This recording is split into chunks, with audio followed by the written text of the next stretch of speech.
예술로서의 한 부분을 차지하지만 인문학이 있다 합니다.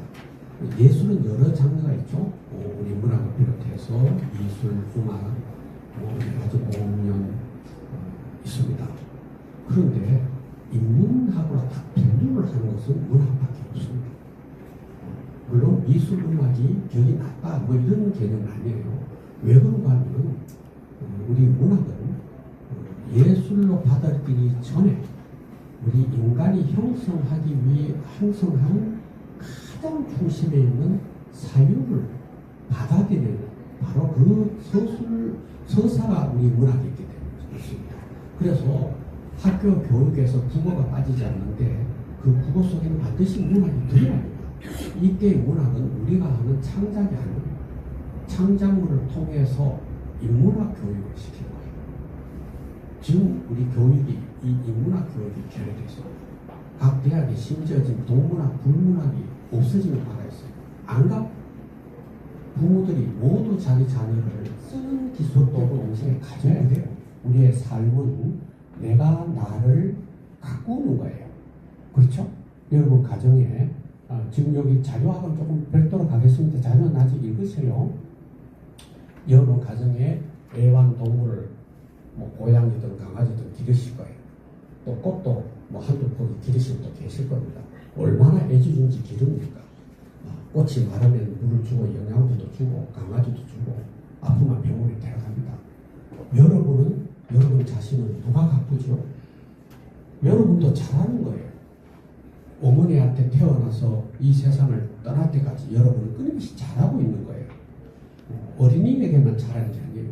우리 어른들도 잘합니다. 그런데 우리를 위해서 어떤 노력을 하고 있죠? 모두가 우리뿐만 아닙니다.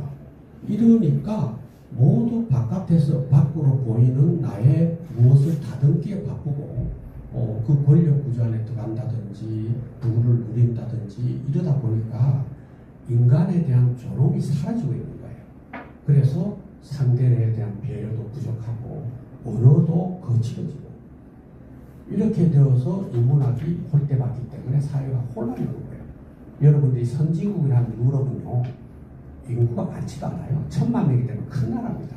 독일, 프랑스 외에는 큰 나라가 없어요. 우리는 5천만 국민을 가지고 있잖아요. 큰 나라예요. 거기다 세계 경제 12국. 그럼 우리가 선진국일까요? 우리 선진국이라 그럽니다. 왜? GNP로 따지거든.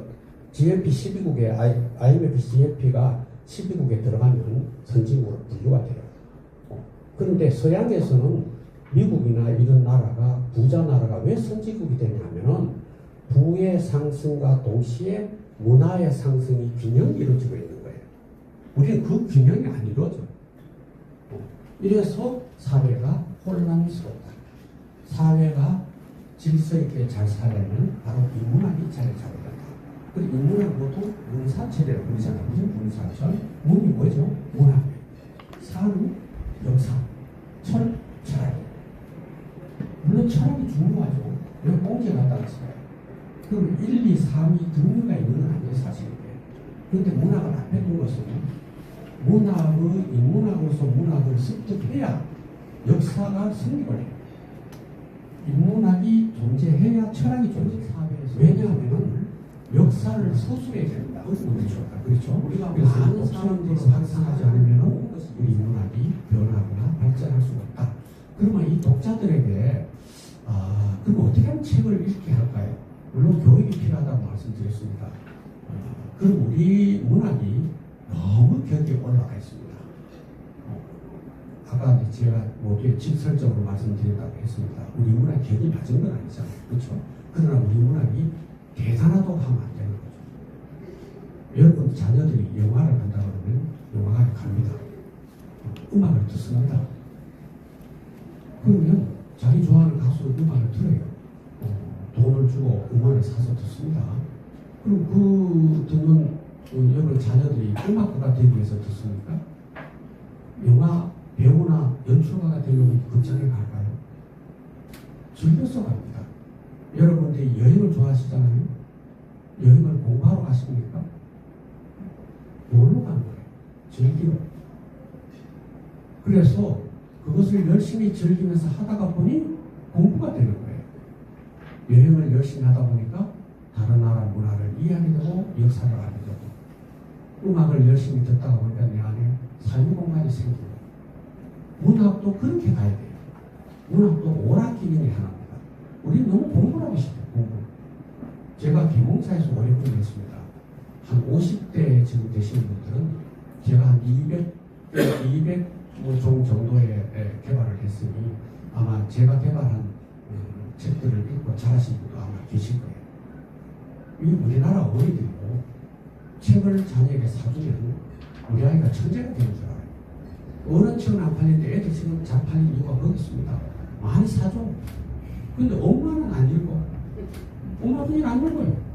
그래서 제가 회사에서 전국에 우리 독자가 어린이고 엄마니까 다니면서 특별 강의를 하면서 엄마들 좀 그래 보여서 그럽니다. 엄마부터 읽으라고 해요. 책을 사서. 그러고 난 다음에 아이를 줘야 됩니다. 동화를. 그래서 아이가 읽고 나면 그 동화에 대해서 엄마가 얘기를 하는 거예요. 그 주인공을 얘기하면 아버지가 너는 어떻게 생각하나 서로 대화하면 아이가 즐거워하는 거예요. 자기가 한 행위에 대한 피드백이 이루어지고 있잖아요. 전혀 그게 없어. 던져 주고는 그냥 천재 되는 줄 알아요. 이 아이는 점점 크면서 책에 대해 진절머리 되는 거예요. 어릴 때 책을 안 읽고. 서양은 그렇잖아요.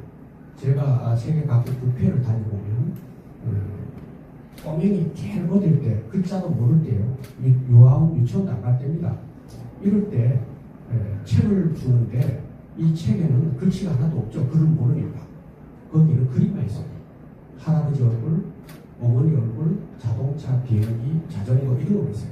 근데 이 종이 지질이 종이가 아니에요. 비닐. 그래서 삼각형 책도 있고 동그란 책도 있고. 이 아이는 책을 보면서 도형도 동시에 알기 익힌 거예요. 그리고 풀잔에 던져놓고 공하고 던져놓고 노는 거예요. 장난감이에요. 듣다 보니까 자기가 좋아하는 과일도 있고 이렇게 애들 좋아하는 거예요. 그래서 유치원이나 유아원에 들어가서 글자를 배울 때 자동차를 배우는데 그때 자동차 밑에 자동차라는 글자가 들어가요. 이 아이는 너무나 기쁜 거예요. 내가 알고 있는 게 자동차라는 거예요. 그래서 책에 대한 즐거움, 고마움을 알게 되니까 어른이 돼서 끊임없이 책을 보는 거예요.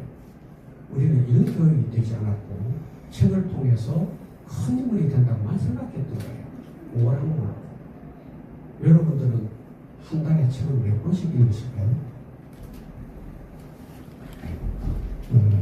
저는 개인적으로 제가 여러 나이 드신 제자들도 있고 그렇습니다만 함께 공부를 합니다. 그래서 늘 몇 번씩 말씀드립니다. 교보문고에 가면 독자들을 분류합니다. 책 사가면 그 자료가 남잖아, 그죠? 그러면 석 달 평균 30만 원 이상 책을 사간 분을 플래티넘 회원으로 불려요. 그 다음에 25만 원인가 얼마를 사가면 골드 회원, 그 다음에 실버 회원 세 단계예요. 저는 항상 플래티넘입니다. 일주일에 평균 한 3권 정도 책을 사서 봅니다. 굉장히 바쁜 와중에 다 못 읽습니다. 그래서 저는 독서 방법이 특별히 좀 다릅니다. 나중에 기회 있으면 알려드리겠습니다만. 그래서 책을 많이 읽어야 된다는 거죠. 그리고 제가 상품을 100명 정도는 100개의 소설이 있고 10,000명이면 40개의 소설이 있다. 이렇게 써놨습니다. 이게 바로 문인의 태도예요. 그래서 작품을 쓸 때 반드시 내가 아닌 독자의 사유가 들어오도록 해줘야 되는데 우린 그걸 못합니다. 나만 잘 쓰고 내 눈에 잘 보이는 작품을 쓰려고 했던 거예요. 내가 읽은 것도 아닌데 이 읽을 독자는 서시골에 농사짓는 할머니일 수도 있고 대학 교수도 있는 거예요. 지적 수준이 천차만별일 수도 있고 남자일 수도 있고 여성일 수도 있고 나이도 천차만별. 그분들에게 내 작품을 이해하게 하는 것은 내가 가서 설명하는 게 아니잖아요. 근데 그분은 자신의 체험으로 그 작품에 들어와서 자기화시켜 가져가 무엇했을까요? 이 작업이 바로 관계입니다. 우리 문학은 관계를 형성합니다. 우리 인생이 살아가는 가장 큰 힘이 우리는 돈일 수 있고 권력일 수도 있고 이렇다고 말할 수도 있겠지만 가장 맛있어 자료집을 한번 한번 읽어보셔요. 예, 앞으로 자주 만나고 자주 소통하도록 하겠습니다. 예, 맛있게 드세요. 예. 그래서 그 시간 관계상 그냥 옆에로 차례대로 그냥 소설과 노벨미를 좀 더 해주시면, 그리고 이따 또 남으신 분들은 따로 또 마이크를 드리겠습니다. 간단하게. 네, 시와 소설 쓰고 있습니다. 무명 김도성입니다. 반갑습니다. 감사합니다.